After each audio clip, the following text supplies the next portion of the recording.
I think it's quite obvious that the state of Wisconsin's desire to have as many employees in their unemployment insurance system as possible is driving them to narrow the religious purpose exemption. They are so focused on the ministerial aspects of religious purpose, they ignored all the other possibilities.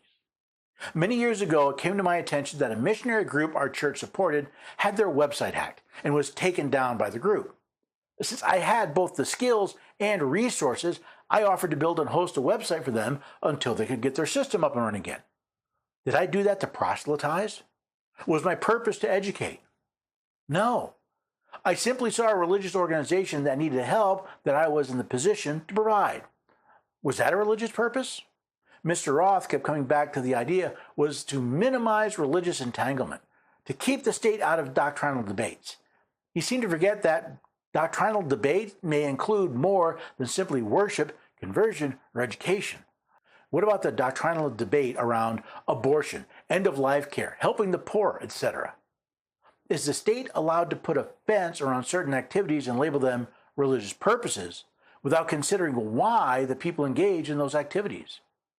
Could it be that a nurse prefers working at a hospital run by Catholic Charities because she knows that she will not be asked to perform procedures that would violate her religious beliefs? Can disaster relief, affordable housing, and providing food not be done for religious purposes simply because secular organizations do so as well? There are atheist churches that I assume also educate and proselytize. I'm sure it would surprise these anti-religious people that their organization functions for religious purposes. As I pointed out, while the parties and judges in this case are examining a First Amendment violation, this cannot be one, simply for the reason that the law in question was not made by Congress. Remember, the First Amendment says Congress shall make no law respecting an establishment of religion and prohibiting the free exercise thereof. This violation of the Equal Protection Clause of the 14th Amendment and Article 1, Section 18 of the Wisconsin Constitution should not be allowed to stand, or any preference be given by law to any religious establishment or modes of worship.